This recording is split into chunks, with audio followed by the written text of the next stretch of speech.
1863, I left my home, family, and friends to follow my husband to Montana. When we reached Montana, we built a house made of logs, thrown together in the most uncivilized manner. Our house had a dirt roof that turned to mud when it rained, hailed, or snowed. That dripped onto people, our food, and furniture. It was a poor house, but there was no better house in town. During the winters, I would be so afraid that the children's ears and noses would be frozen that I would get up 2 or 3 times in the night to make sure that their heads were covered. The winters would be so harsh that the mail would not get to its destination in a very long time, and I would get so frustrated because I would be waiting for a letter. It cost $1 to send and receive mail. Things were very expensive. We had to do without many things because they were so costly. We used bacon fat for butter, or shortening, and it seemed to work very well. I tried for years to get books for the children so they could learn things like how to read and write and know about geography. Oh, how many times I got frustrated. I would get so angry with the men because when they got gold, they would just gamble and drink it all up. The women very rarely left the house, and when they did, it was to go to balls and things like that. That was my life in Bannack as Mary Edgerton.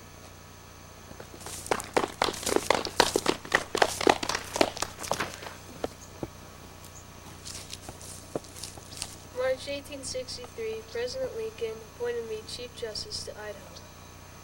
Sanders, Miss Edgerton, my 4 kids, and I moved to Bannack in September of 1863. We bought a house there for $400. Many card games were held as the legislatures tried to compromise certain bills. The legislature also doubled my salary as the prices here in Bannack were so high. There is a need for a new territory and a new seat of government east of the Continental Divide. So they sent me snowshoeing back across to Salt Lake City in the middle of January 1864. I was later chosen by Bannack to travel to Washington, D.C. to secure a division of the territory. I succeeded and was chosen first governor of the Montana Territory in May of 1864.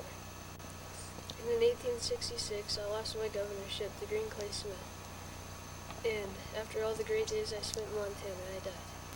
I also gave him a large bag of gold nuggets to take back, which he used to impress members of Congress. Well, this was the home of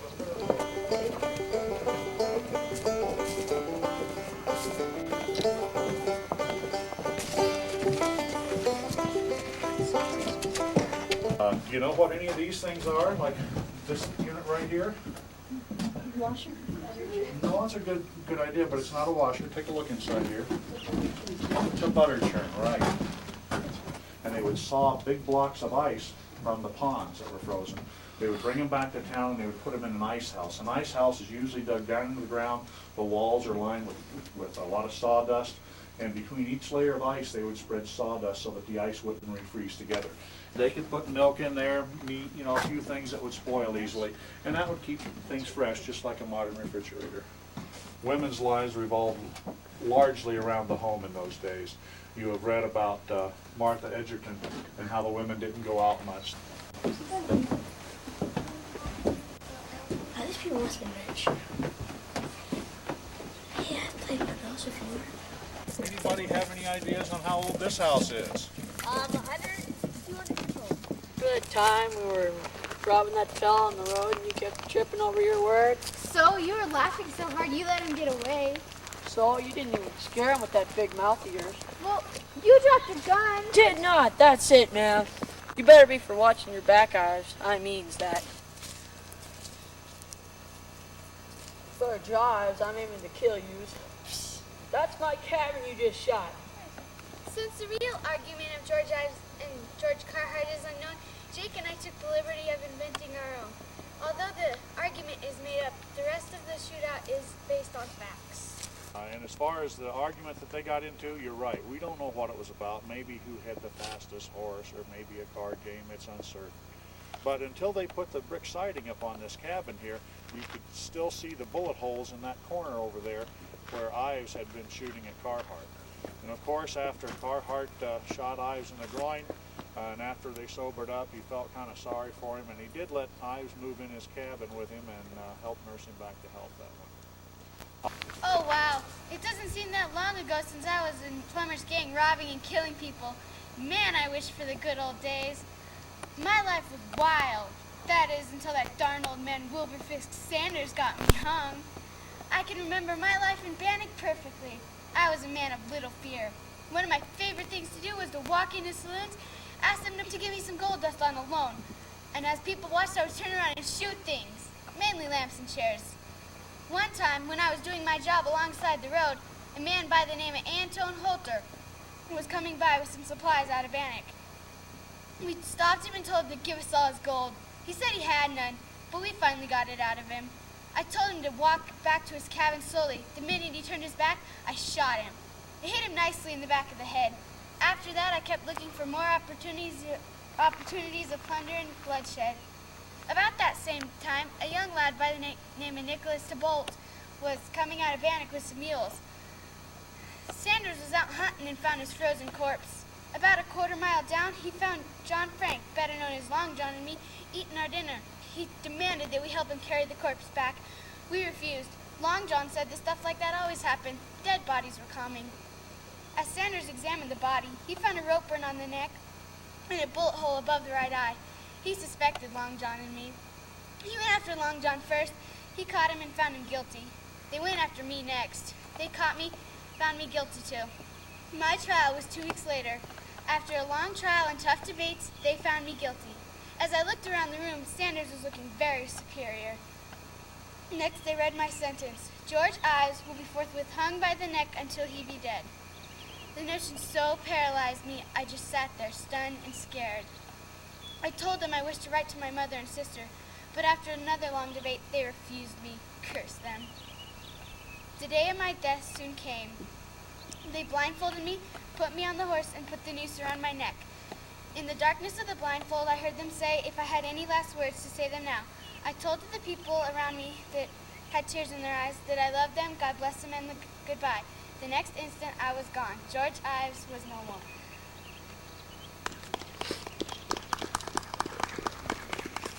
George Carhart lived in a small cabin that still stands here in Bannack, just west of the Masonic Temple.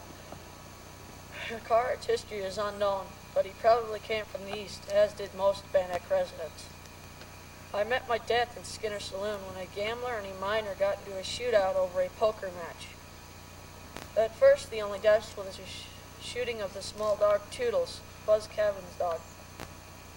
There, she collected 3 fatal shots in her body. After everyone was calmed down, they heard a groan on the back on a bunk. After a quick examination by the good doctor, I was found shot in the stomach and died a short time later. Such was the final chapter of George Carhart. One evening there was a card game going on here, and 2 of the participants were a gambler by the name of Banfield, a professional gambler, and a young, popular miner by the name of Dick Sapp. Took place at one of the card tables here, one of these screw tables. They were playing cards, and as the game went on, Dick Sapp thought he saw Banfield slip a card off the bottom of the deck. Well, he accused him of cheating, and you know, that doesn't go over very well. A fight just about erupted, but I guess Sapp apologized. Well, perhaps I was mistaken. The card game resumed. A little while later, Dick Sapp knew he saw Banfield slip a card off the bottom of the deck, and he called him on it. Well, at this point, Banfield wouldn't tolerate it anymore. He jumped up and pulled his pistol and stuck it at Dick Sapp's head. Well, Dr. Levitt was here, the same doctor that had operated on Henry Plummer when he was shot by the sheriff, Hank Crawford, to try to remove the rifle ball. Doc Levitt was here, and he was a believer in fair play, and he also must have had a snoot full of whiskey because he took his pistol out of his vest and thrust it into the hands of Dick Sapp. Now you've got 2 armed men in here, and they both opened fire at each other. There used to be a post there. They must have been dancing around this post, probably knocking over chairs and stuff.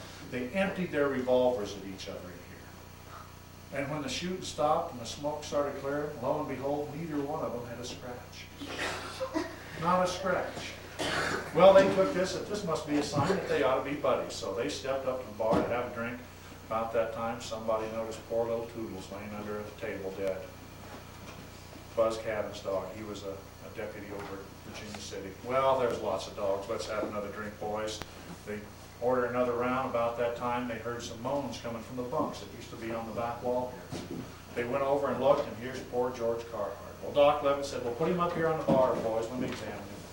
He got to look and said, I'm sorry, there's nothing I can do. He was shot in the intestines, and he died a slow, painful death some hours later. Well, before we go in, let's talk a little bit about this building. If you'll look up on the top there, you'll see the Masonic symbol and also a date, AL 5874. Now, can anybody tell me what year this building was built from that date? Yeah.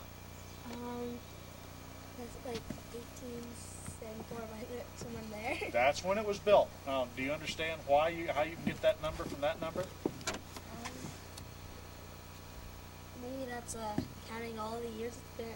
I have no idea. You're kind of on the right track. Like, The Masons were a very religious group. They originally started out as more like a trade union. They built all the great cathedrals and such in Europe. They were stonemasons. That's where the name came from. And the tools of the trade you see up there, the compass is the top tool used to make circles with, and a square for marking 90-degree angles. And the G in the center stands for God and geometry. And they were very religious in those days. Now all they require is that you believe in a higher power. But they were pretty much Christians at that time, and they believed if you took the Old Testament and counted through all the generations from Adam and Eve, all the begats and the begots, that you would come up with 4,000 years to the time of Christ. So if you subtract 4,000 from that date, you get the date. And there's a few other Masonic buildings around the state that will have a date like that. So all you have to do is subtract 4,000 from it. Oh, look at the schoolhouse, all the many memories of all my students. Hi, my name is Lucia Darling. Would you like to hear about my journey to Montana Territory? My mother died in 1850. I went to live with my uncles, Sidney and my Aunt Mary. In the spring of 1863, I traveled with them, their children, my cousin Wilbur, his wife Harriet, and their 2 small children. Harriet also hired a young girl, Aunt Martha Gear, to help with her children along the trip. When our clothes didn't dry, when we were able to wash them in the river, we would pin them securely to the tops of the wagons to dry. We unpacked, cooked, and repacked. We were also able to get out of the wagon several times a day. I did most of the cooking. I cooked on a small iron camp stove. When we reached the Platte River, Harriet and I took off our shoes, stockings, and hoops and waded across. It was so much fun. It was probably one of the best half hours of the entire trip. Well, when we reached Bannack, I was in the first schoolhouse, having taught for several years in Ohio. My first classes were held in the living room of Mary and Sidney's house in 1863. In 1865, 16 students attended. In May of 1885, I had mountain fever. I also had a very high fever for 2 days. I was still weak, but on June 4th, I was able to sit up. In the year of 1866, the Edgertons and I traveled back to the east. What a difference. The east seemed like a whole new world. In the early days, school was tough. You had to be pretty tough to put up with the classes in here. They would teach everything from 1st to 8th grade through here. And in the one-room schoolhouses, you'll often find that the older kids have a good relationship with the younger students. They're all in the same room. They often help the younger kids. The older kids will help the younger kids with their lessons and stuff. They've already learned it. Sometimes it's easier to learn from another kid. You know, they're not so far above you.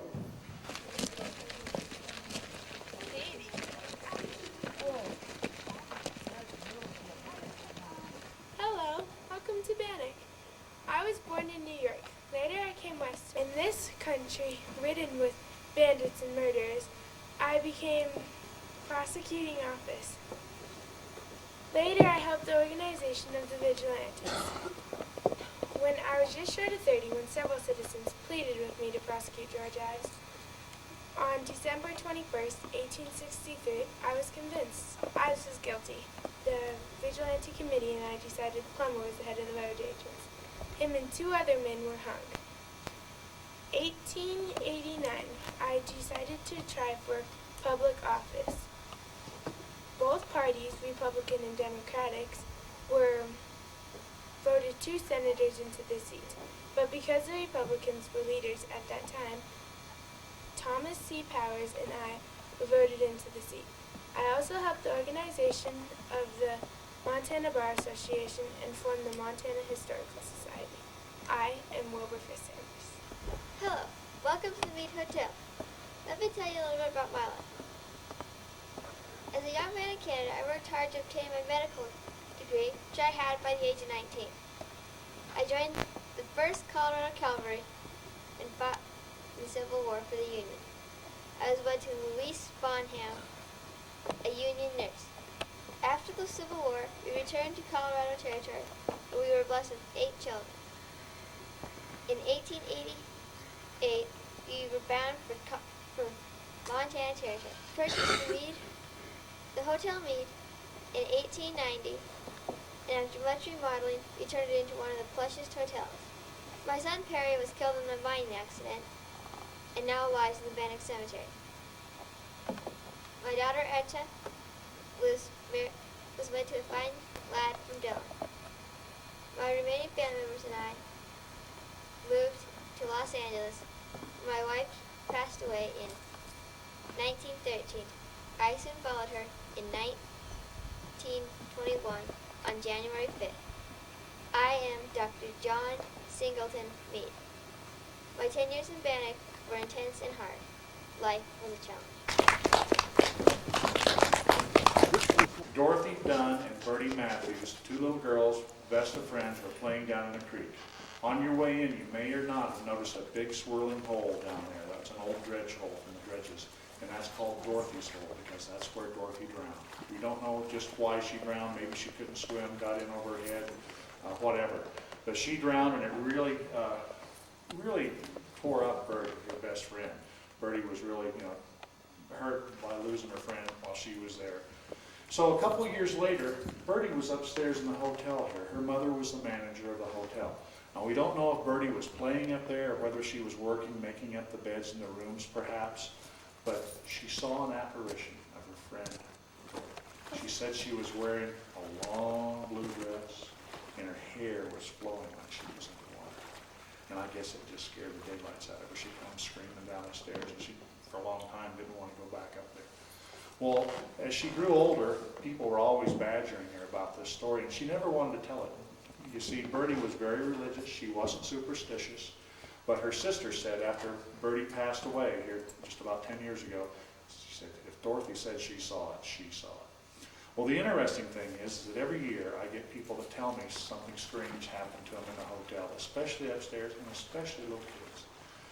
And the interesting thing is that oftentimes the people that tell me these stories never heard the story of Dorothy Dunn. That really makes it interesting to me. I've never seen anything myself, so, I can't say that, but that's the story of Dorothy Dunn.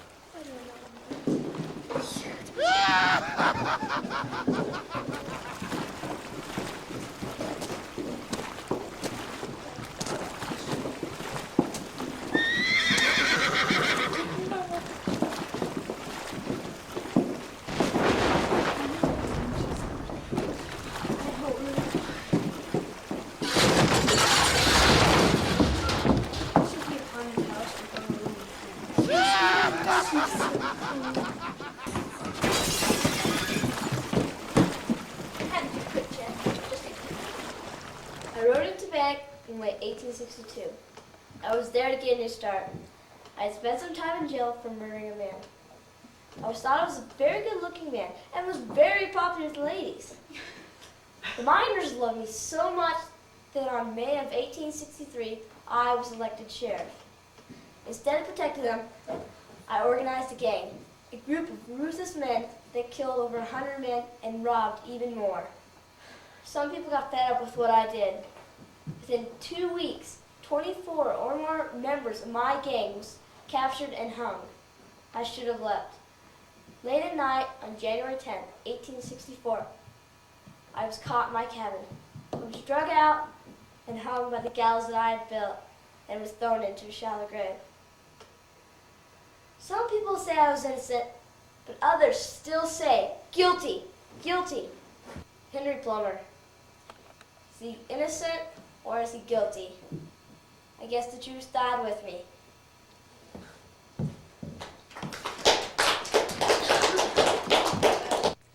Hank Crawford slipped out the back way, where Plummer didn't see him, and he took his double-barreled rifle and he laid it across one of the logs on the cabin. Plummer was leaning up against an old wagon over here, and he shot Plummer. Well, he wasn't a very good shot. He struck him in the right elbow. Well, Plummer fell to the ground cursing. Crawford lost his nerve. He didn't take the second shot and finish him off. He left, and a couple days later, he packed up and got out of here. Not a very honorable thing for a sheriff to do, is it? Well, Plummer was in bad shape. His arm was all splintered up. They called Doc Levitt, who was in here before. Doc Levitt and Sarah Jane Wadhams, one of the first white women here, assisted as his nurse, and they operated on Plummer. Now they picked out all the broken bone fragments and the flesh that was destroyed, but probe as he might, Levitt could not find the bullet. I talked about Henry Plummer and how he was shot by Hank Crawford. Dr. Levitt had operated on him. He did save his arm, but he never did find that ball. So sometime after Plummer was hanged, buried up the gulch, when he was buried in a shallow grave, it was January, the ground was frozen solid. He was placed in a coffin, a simple fine box coffin that Mr. French had built. Well, Dr. Levitt, one evening, probably had another drink or two, decided he'd really like to find out where that ball went to. So he went out to hang his gulch in the middle of the night with his lantern, pushed the rocks off the top of the casket, pried over the top, and took his bone saw out and sawed Henry Plummer's arm off the elbow. Well, he brought it back to town. But there was a dance going on. And he thought, well, the arm can wait, it's cool, so he stuck it in a snowbank outside the dance. Went into the dance. Everybody was having a good time. Somebody come in and didn't shut the door very well. And guess what trots in? A dog carrying, you know what.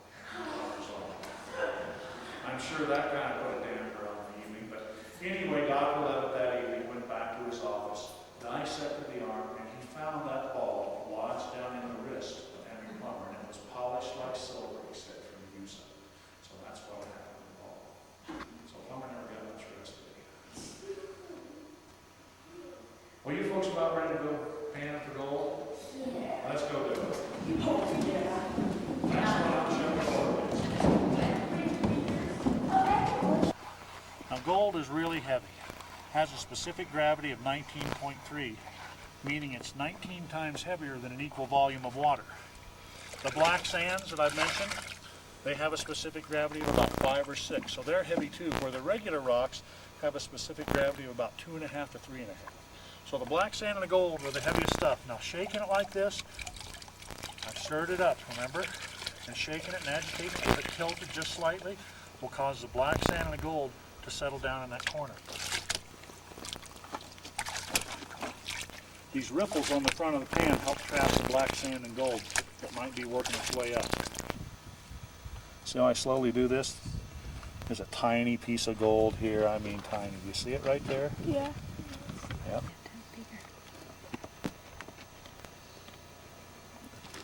There it is, it's in the bag now. That's how to do it. Then you just let the water pour out and you're left with your gold.